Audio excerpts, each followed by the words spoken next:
Doctor बीना Kaushik, SPC राजकीय महाविद्यालय अजमेर। आज का मेरा टॉपिक है वर्साई की संधि का आलोचनात्मक अध्ययन, पार्ट थर्ड।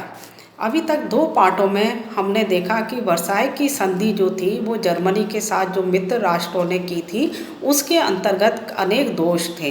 उन दोषों के अंतर्गत हमने देखा कि ये कठोर संधि थी, अपमानजनक संधि थी, एक पक्षीय संधि थी और इस संधि में प्रतिशोधात्मक जो भावना थी वो निहित थी जर्मनी के विरुद्ध।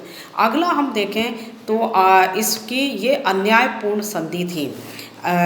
वर्साई की संधि की शर्तों में जर्मनी के साथ घोर विश्वासघात किया गया। वस्तुतः जर्मनी ने विल्सन के 14 सूत्रों के आधार पर आत्मसमर्पण किया था, किंतु संधि के अवसर पर इन सूत्रों का खुलेआम उल्लंघन किया गया। शांति सम्मेलन के पूर्व ये घोषणा की गई थी कि उसमें सभी पक्षों को बुलाया जाएगा, लेकिन इस वचन का पालन नहीं किया गया। विल्सन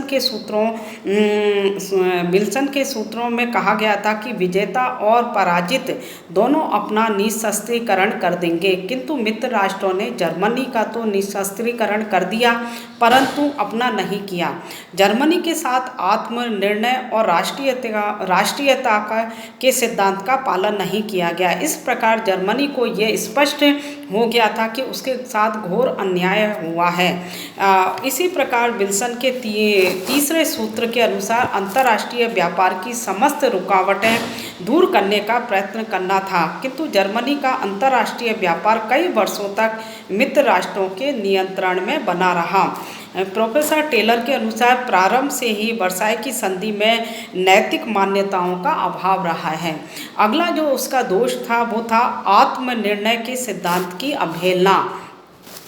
राष्ट्रपति विल्सन के आत्मनिर्णय के सिद्धांत के अनुसार यूरोप के अनेक क्षेत्रों का पुनर्गठन किया गया था। इस आधार पर यूगोस्लाविया, चेकोस्लोवाकिया, पोलैंड के स्वतंत्र राज्यों का निर्माण किया गया, किंतु इस सिद्धांत का जर्मनी और ऑस्ट्रिया और हंगरी के संबंध में पालन नहीं किया गया।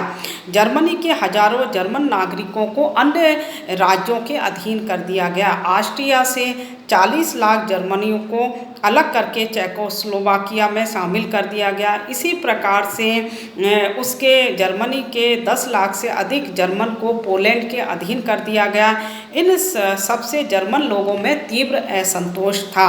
अर्थात इसके अंतर्गत हम देखें कि आत्मनिर्णय का जो सिद्धांत इस संधि के प्रारंभ में लागू किया गया था कि जो प्रदेश या जो नागरिक जिस देश में सम्मिलित होना चाहेंगे उन्हें वहाँ पर सम्मिलित कर दिया जाएगा, परंतु जर्मनी के जो नागरिक थे उन्हें ज़बरदस्ती दूसरे राज्यों में सम्मिलित कर दिया गया और नए राष्ट्रों का निर्माण कर दिया। तो वो जो नागरिक थे, जर्मन के नागरिक, वो वहाँ पर उन राष्ट्रों में अपने आप को असहाय महसूस करते थे और उनमें तीव्र असंतोष था। अगला जो इसका दोष है वो है द्वितीय महायुद्ध का बीजारोपण। इस संधि के अंतर्गत हम देखें कि वर्साई की संधि जो हुई है, इस संधि में द्वितीय महायुद्ध रूपी वृक्ष का बीजारोपण कर दिया गया। अर्थात ये संधि प्रारंभ से ही इसमें इसके बीज निहित हो गया कि द्वितीय विश्व युद्ध होके रहेगा। वर्साई की संधि जैसी कठोर, अपमानजनक और एक पक्षीय और अन्यायपूर्ण संधि की शर्तों को कोई भी स्वाभिमानी देश इसको अधिक लंबे समय तक सहन नहीं कर सकता था और जर्मनी जैसे स्वाभिमान के लिए इसे सहन करना एक राष्ट्रीय अपमान था, जिसे उसको स्वीकार करना उसके लिए प्रारंभ से ही कठिन था। अतः जर्मन द्वारा इसे युद्ध के रूप में दोबारा से युद्ध के रूप में धोने के अलावा कोई चारा नहीं था। जैसा कि उस समय के जर्मन नेता ने कहा है कि जर्मन जाति कष्ट सहेगी किंतु मरेगी नहीं।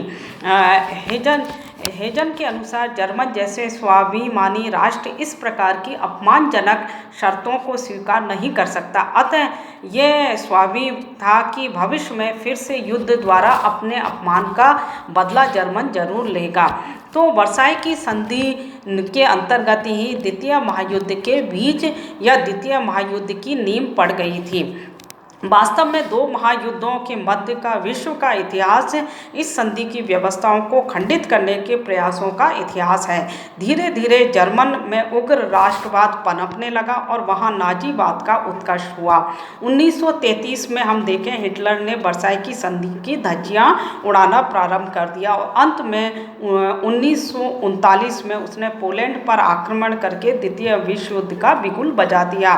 इस प्रकार वर्साई की संधि में अनेक दोष थे और इन दोषों के कारण ही द्वितीय महायुद्ध प्रारंभ हुआ। धन्यवाद।